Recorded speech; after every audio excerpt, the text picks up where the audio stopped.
one of the last things I want to talk about is another controversial issue.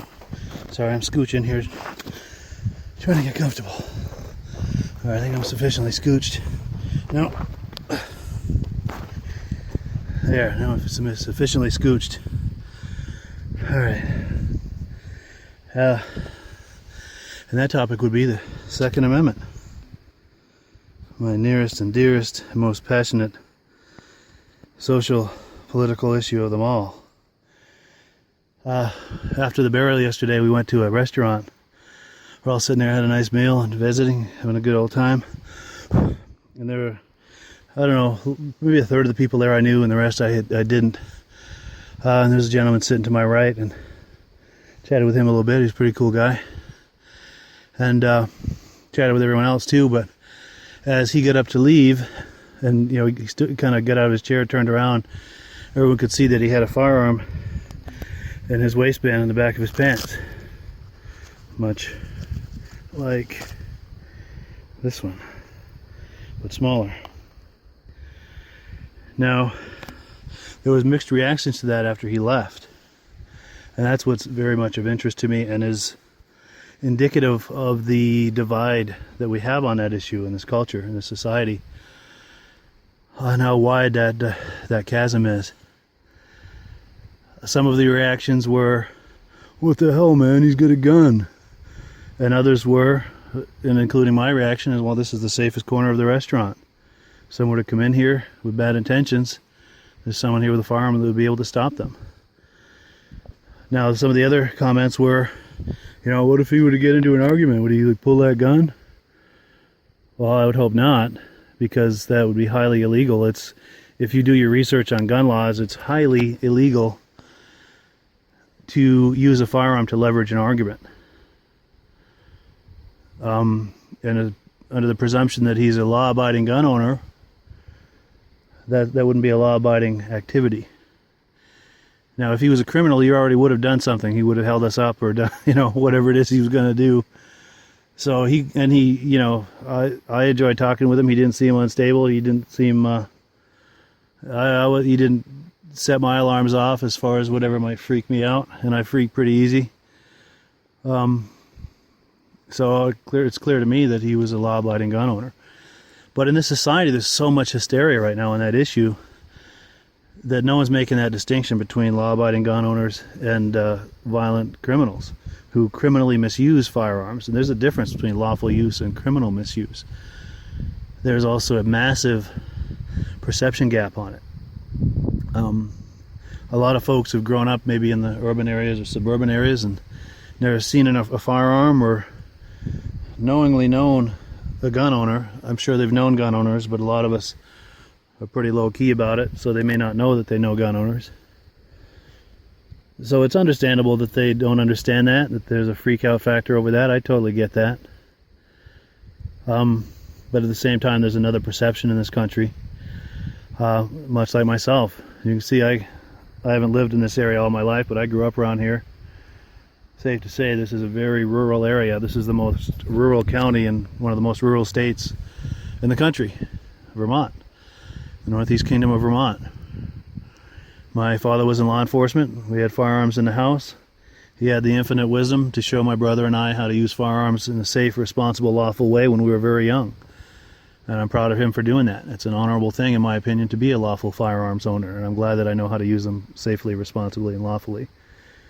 And that's by no means a unique occurrence. Most of the people I grew up with had the same experience. Their parents may not have been in law enforcement. Actually, a lot of them were. I grew up with a lot of law enforcement kids just because my dad was a pretty social guy, and a lot of his friends were coming to the house, and they had kids our age, and we were good friends, and I'd go to their houses sometimes. They'd come to mine.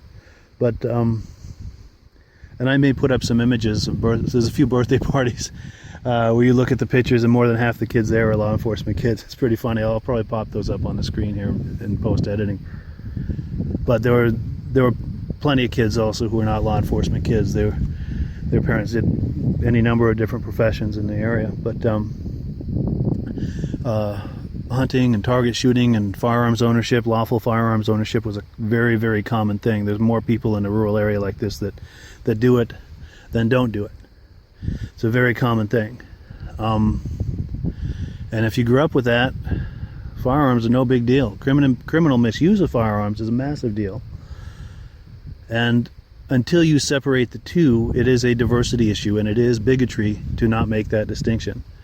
And you're going to see more and more pushback on that, the more and more this gun control issue takes the form of bigotry.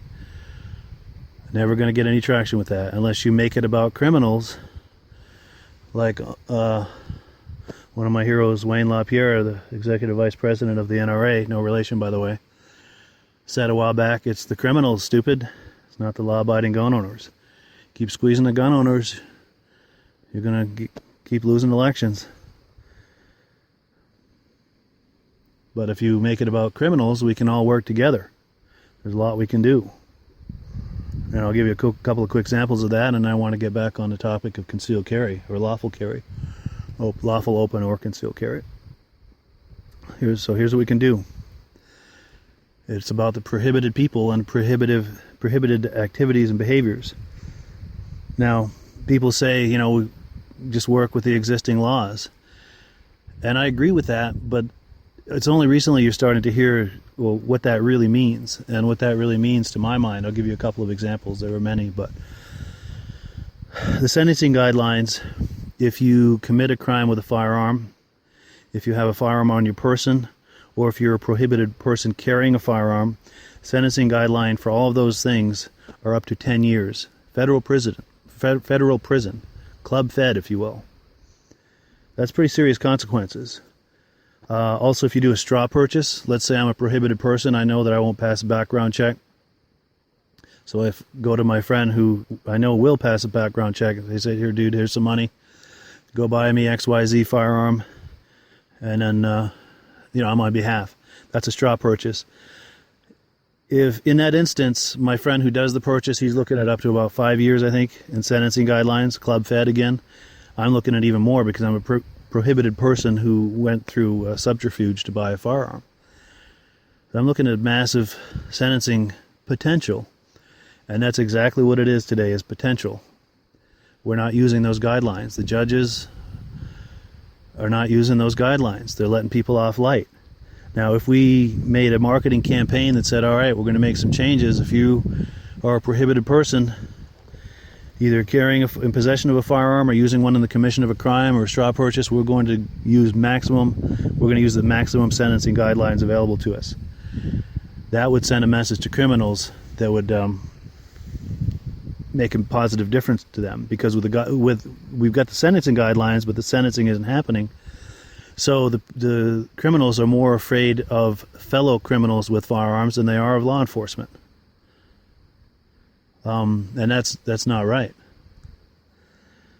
So that would make a massive difference. Another thing is, instead of all these licensing and registration schemes and expanded background checks, all you got to do is, if someone's a prohibited person, have something on their state-issued ID, whether it's a driver's license or whatever state-issued ID. Maybe the initials FR, firearms restriction. So now you're putting the squeeze on the prohibited people, not the lawful gun owners.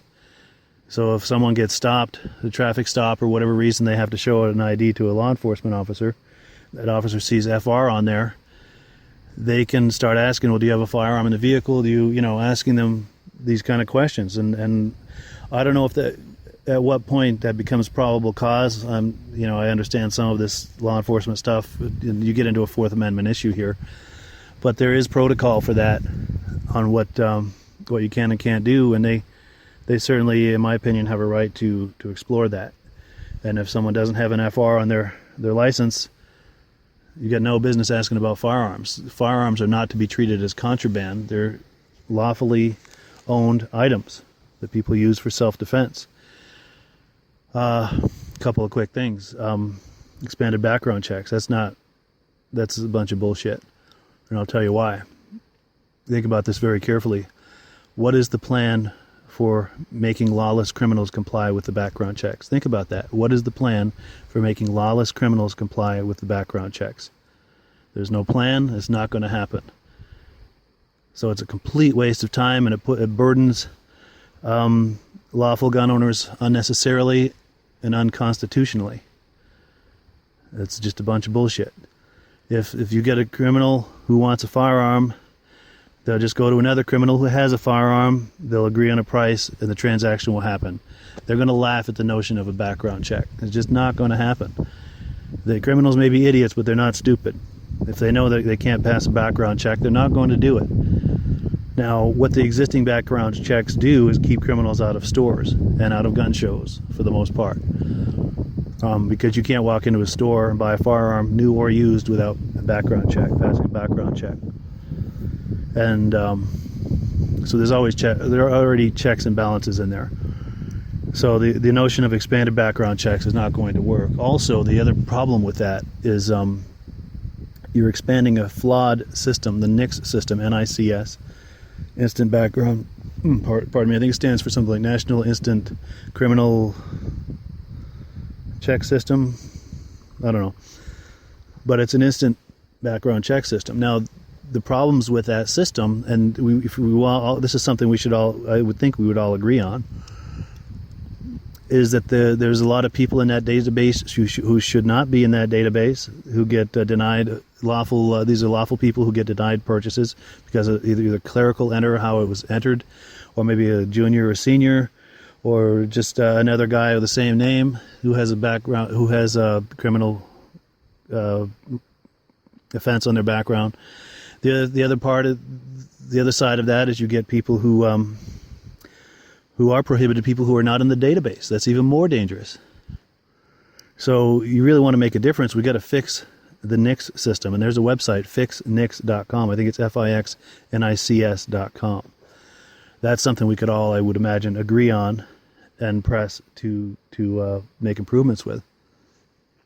The other thing is mental health. That's something both sides agree on. Mass shootings, while they're an unbelievably heinous crime, are statistically very rare and almost always include mental health. And you think about it, no one in their right mind would go to a public place and try to kill a whole bunch of people. There's got to be something wrong with someone who does that.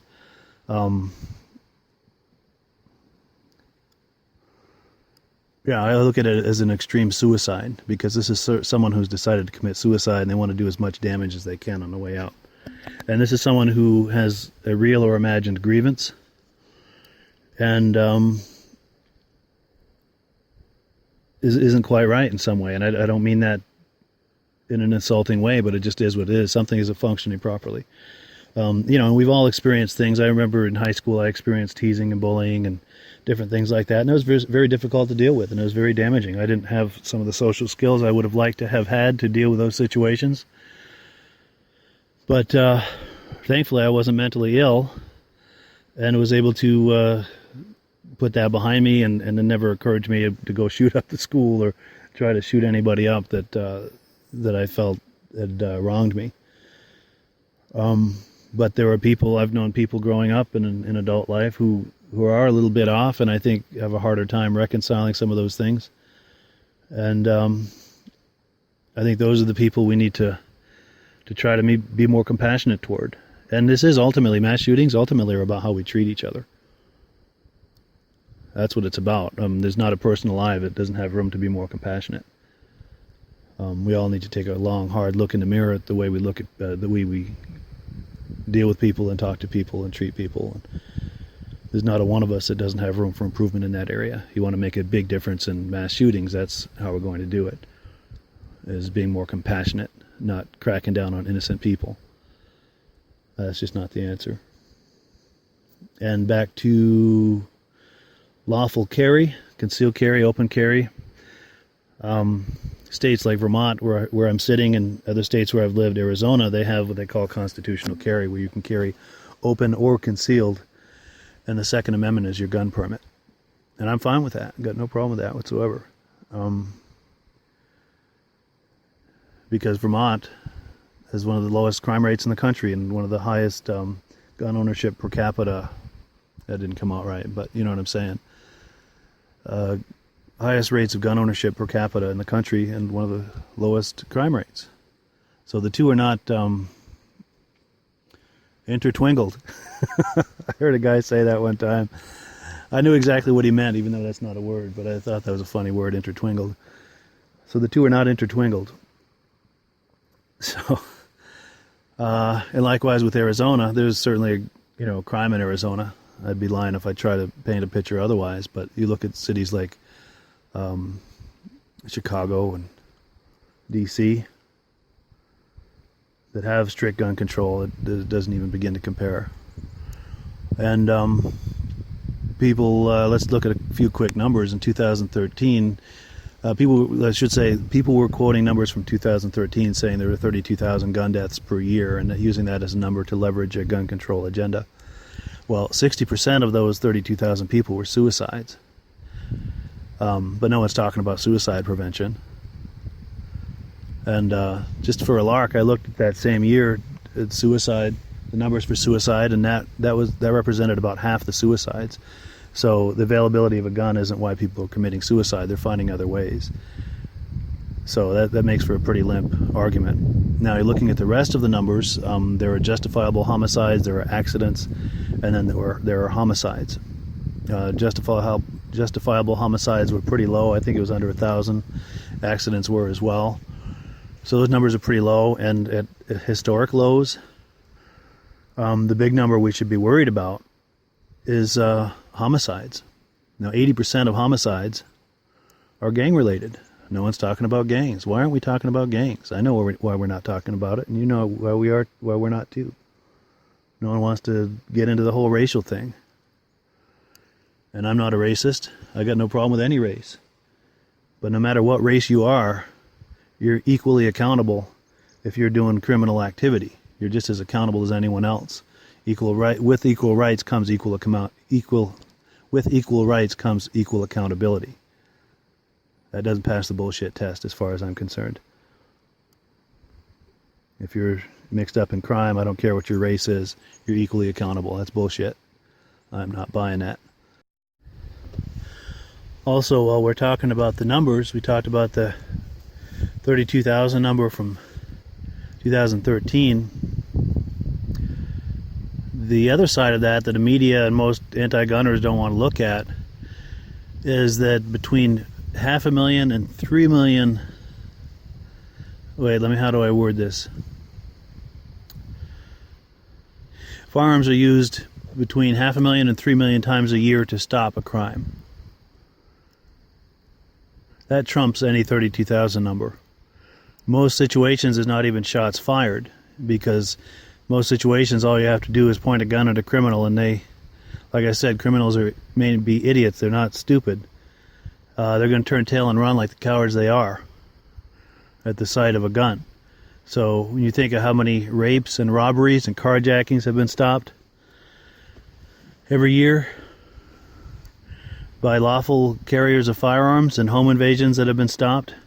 And also, what about there's a number you can't measure, is what about the ones where the criminals don't even consider it, out of fear that the woman walking across a parking lot to her car, what if she has a concealed firearm? Or the person they're thinking about mugging, or the store they're thinking about robbing? What if the guy behind the counter has a firearm? What if the people at home, the people they're thinking about a home invasion, they're thinking about doing a home invasion, what if those people are armed? What about what about those crimes that are deterred that never even happen because of lawful firearms ownership? So yeah, no one wants to see people harmed by a firearm. No one wants to see anyone shot by a criminal or accident happen. But those numbers, by the way, are at 30-year lows. But the numbers of crimes that are stopped by lawful people with firearms far exceeds that many times over. And the other thing too is many of those, especially potential rapes, robberies, things like that, a lot of those aren't even reported. Because if you get someone coming at you, a criminal coming at you, give me your money, give me your body, if it's a potential rape, and they get a gun pointed at them, they turn tail and run, a lot of those aren't even reported to law enforcement. So that number could be several times higher than that. So yeah, guns save lives. Guns save lives. Guns do a lot of good in society, despite what discomfort people have with them. And I understand their discomfort. That's fine. But people have discomfort about a lot of things. People are just, and I'm not saying I'm one of them. There are people who are very uncomfortable being around homosexuals, around people of certain races, or people have tattoos or long hair or whatever stereotypes you want to fool around with. There's people that are uncomfortable with all kinds of things, but that doesn't mean those people don't have a right to dress that way or be that way or have that orientation or whatever it is they're making people uncomfortable. That doesn't mean that they don't have the right to do that. That means we have to live and let live and learn how to be more tolerant. And it is ironic that, the anti-gun thing for the most part is coming from the progressive left, the so-called party of tolerance and social justice. That is a contradiction to that, and it is a form of hypocrisy and bigotry to take that out on lawful people. That's just plain wrong, and lawful people are standing up and being counted and voting and saying, no, we're not taking that shit. Until you make it about the criminals and criminal misuse, criminal behavior, and prohibited people, prohibited activities, you're not going to get anywhere with gun control.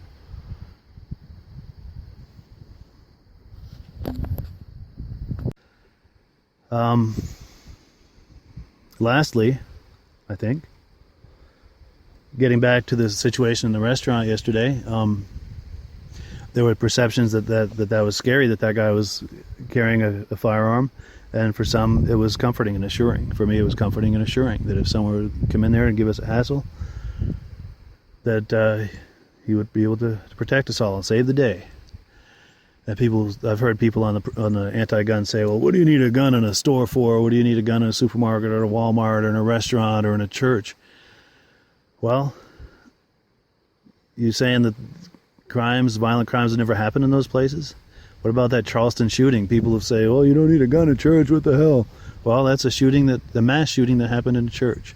If someone there had been carrying a concealed firearms, they might have been able to change the outcome of that. And that's not the only one. There was a church shooting in Colorado. You get on Google and Google church shooting Colorado. There's a woman who saved the day at a church. Someone came in there with intentions of a mass shooting, and it's been a while since I read about it, but she was able to stop the guy. I don't know if he'd already killed anybody, or if she stopped him early or stopped him before he killed anybody, but she put a stop to that guy, and he dropped dead in his tracks, and she saved the day.